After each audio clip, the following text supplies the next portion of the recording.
Tieto veľké spoločnosti fungujú úplne inak, než by si čakal. Ako sa z populárnej kaviarne stala banka s obrovským kapitálom? Ako je možné, že firma, ktorá nevyrobila jedinú hračku, ich dokáže ročne do sveta poslať viac než Mattel alebo Lego? A ako zarába miliardy táto realitná spoločnosť? Áno, počul si dobre. McDonald's je v skutočnosti realitná spoločnosť. Ak si doteraz myslel, že zarábajú miliardy na predaji hranoliek a burgerov, tak sa mýliš. A to poriadne.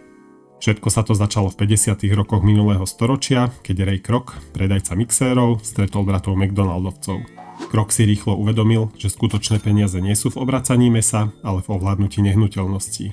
Vytvoril geniálny model a zaviedol franchising, ktorý tento fast food premenil na realitného giganta. V súčasnosti až 95% všetkých pobočiek neprevádzkuje McDonald's Corporation, ale súkromníci, tzv. Franšizanti. A práve tu sa skrýva kľúč k ziskovosti. Chceš aj ty vlastnú pobočku? Musíš prejsť tvrdým, často neplateným tréningom, ktorý trvá takmer rok a pol. Denne tráviš v reštaurácii hodiny, aby si pochopil, ako celý systém funguje, od umývania záchodov až po manažment. Musíš preukázať vlastný kapitál v hodnote stoviek tisíc eur a zaplatiť jednorázový poplatok za licenciu. Lokalitu pobočky ti prideli korporát. Ak s ňou nesúhlasíš, ideš na koniec čakacieho zoznamu a príležitosť dostane niekto iný. V čom to je také geniálne?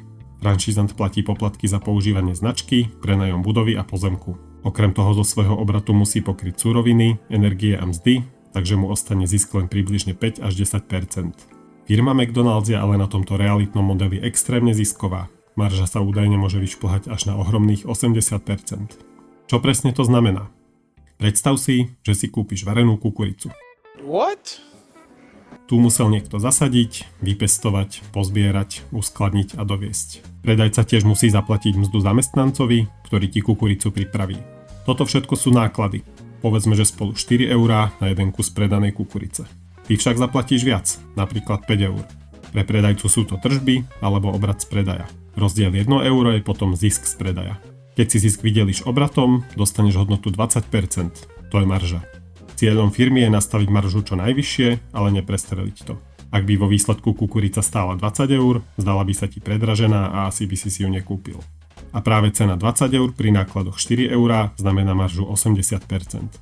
Franšízant za nájom platí takúto extrémne predraženú cenu, aby vôbec mohol reštauráciu pod značkou McDonald's prevádzkovať. Korporácia len kúpi pozemok, postaví budovu, franšízantovi ju prenajme a na tom zarába obrovské peniaze.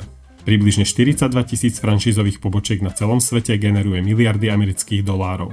Len za posledný rok firma vykázala zisky takmer 9 miliard dolárov, pričom významná časť pochádza z realít. Úplne zjednodušene, žiadne suroviny, žiadni zamestnanci, žiadne starosti. Len pasívny príjem každý mesiac bez ohľadu na to, či franšízant predá 10 alebo 10 000 burgerov. Takže keď si na budúce dáš cheeseburger, spomeň si, nie ješ v reštaurácii, ale v jednej z najlepšie zarábajúcich nehnuteľností na svete. A čo taký Amazon? Obrovský predajca kníh, vlastnený jedným z najbohatších mužov planéty. Knihy už dávno nie sú hlavným zdrojom jeho ziskov. Dnes na Amazone kúpiš takmer čokoľvek, čo ti napadne. Amazon nakupuje tovar od rôznych dodávateľov a na svojej prehľadnej platforme ho predáva koncovým zákazníkom. Táto časť, ktorú volajú online stores, tvorí približne 40% celkového ročného obratu firmy, ktorý sa blíži k 640 miliardám dolárov ročne. Čo ale tvorí tých zvyšných 60%? Skutočné peniaze a extrémne vysoké marže, niekedy presahujúce 80%, pochádzajú z iných segmentov. AWS, cloudová časť Amazonu, poskytuje servery a cloudové riešenia pre milióny firiem. Hoci tvorí len necelú pätinu z celkového obratu, generuje obrovské zisky. K tomu prirátaj provízie od externých predajcov, predplatné Prime a extrémne rýchlo rastúci segment reklamy. Aj keď Amazon ročne otočí stovky miliárd dolárov, jeho celková priemerná marža sa pohybuje pod 10%, čo je relatívne nízko vzhľadom na obrovský obrat. Významná časť peňazí, ktoré by mohli byť čistým ziskom, sa okamžite reinvestuje do skladov, robotiky, dronov, vlastnej logistiky a technológií, aby Amazon udržiaval a rozvíjal svoju dlhodobú dominanciu na trhu. Amazon je zaujímavý paradox. Prevádzkuje najväčší internetový obchod sveta, no práve na tom zarába najmenej. Najvyššie zisky prinášajú služby, ktoré bežný zákazník nevidí. Keď sa bavíme o dominantných firmách na trhu, musíme spomenúť Apple. Ak by si vedľa seba postavil dva najlepšie telefóny od Apple a Samsungu, Apple by si na tom svojom ponechal maržu okolo 50%, zatiaľ čo Samsung, ktorý beží na Androide, sa uspokojí s maržou len okolo 30%. To je výrazný rozdiel. Prečo sú zákazníci ochotní za tento rozdiel platiť? Odpoveď je psychológia a umelo vytvorená exkluzivita. Apple úspešne predáva status, prestíž a životný štýl. Navyše, ako náhle si v ich ekosystéme, s iPhoneom, Macom a slúchadlami AirPods, náklady na prechod ku konkurencii sú tak vysoké, že ťa v systéme prakticky uzamykajú. Finančne je Apple gigant s ročným ziskom cez 100 miliard dolárov. Aj napriek tomu, že hardware, teda telefóny a počítače, tvorí väčšinu ich predajov, na celkovom hrubom zisku sa podieľa len z približne 65%. Čo je tá chýbajúca tretina? Sú to služby, čiže App Store, Apple Music, Cloud a servis hardwareu s prevádzkovou maržou viac ako 75%. Je to zlatá baňa, ktorá tvorí len malú časť predajov, ale generuje tretinu celkového zisku firmy. Nový iPhone ťa dostane do ekosystému, služby ťa tam udržia a generujú zisky. To je skutočný biznis model Apple. Od technológií sa presúďme k priemyslu a obchodu s hračkami. Tu musíme spomenúť 3 významné spoločnosti: Lego, Hasbro a Mattel. Z hľadiska produkcie hračiek ide o top 3, ale žiadna z týchto firiem nie je globálnym lídrom v distribúcii hračiek.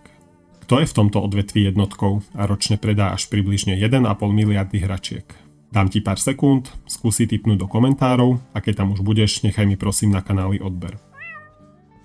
Stavím sa, že o tejto firme si už určite počul. Doslova pred pár minútami. Je to McDonald's Corporation, bezkonkurenčne najväčší distribútor hračiek na planéte. Prečo som o hračkách nehovoril v súvislosti s McDonald's už skôr? Pretože firma na nich nezarobí ani cent. Hračky predáva franšizantom za výrobnú cenu. Prečo by to ale robili, keď na tom nie sú ziskoví? Marketing. To je reálny dôvod. Hračky ťahajú do mekáče deti a spolu s nimi rodičov, ktorí nakúpia iné produkty s vysokou maržou. Aj keď firma z hračiek priamo nezarába, privedú do mekáča obrovské množstvo zákazníkov a McDonald's na tom vo výsledku profituje. Prejdime k poslednej netradičnej firme. Väčšina ľudí vidí Starbucks len ako kaviarne, ale podrobnejšia analýza ukáže omnoho viac. Starbucks funguje ako nebanková finančná inštitúcia. Kľúč k tomuto modelu sa skrýva v mobilnom telefóne. Starbucks appka. Firma ťa motivuje, aby si na svoj účet v appke vopred nabil kredity, napríklad za 50 eur, za tie si potom vieš pohodlne kúpiť kávu bez potreby vyťahovania kreditky a dostávaš rôzne benefity.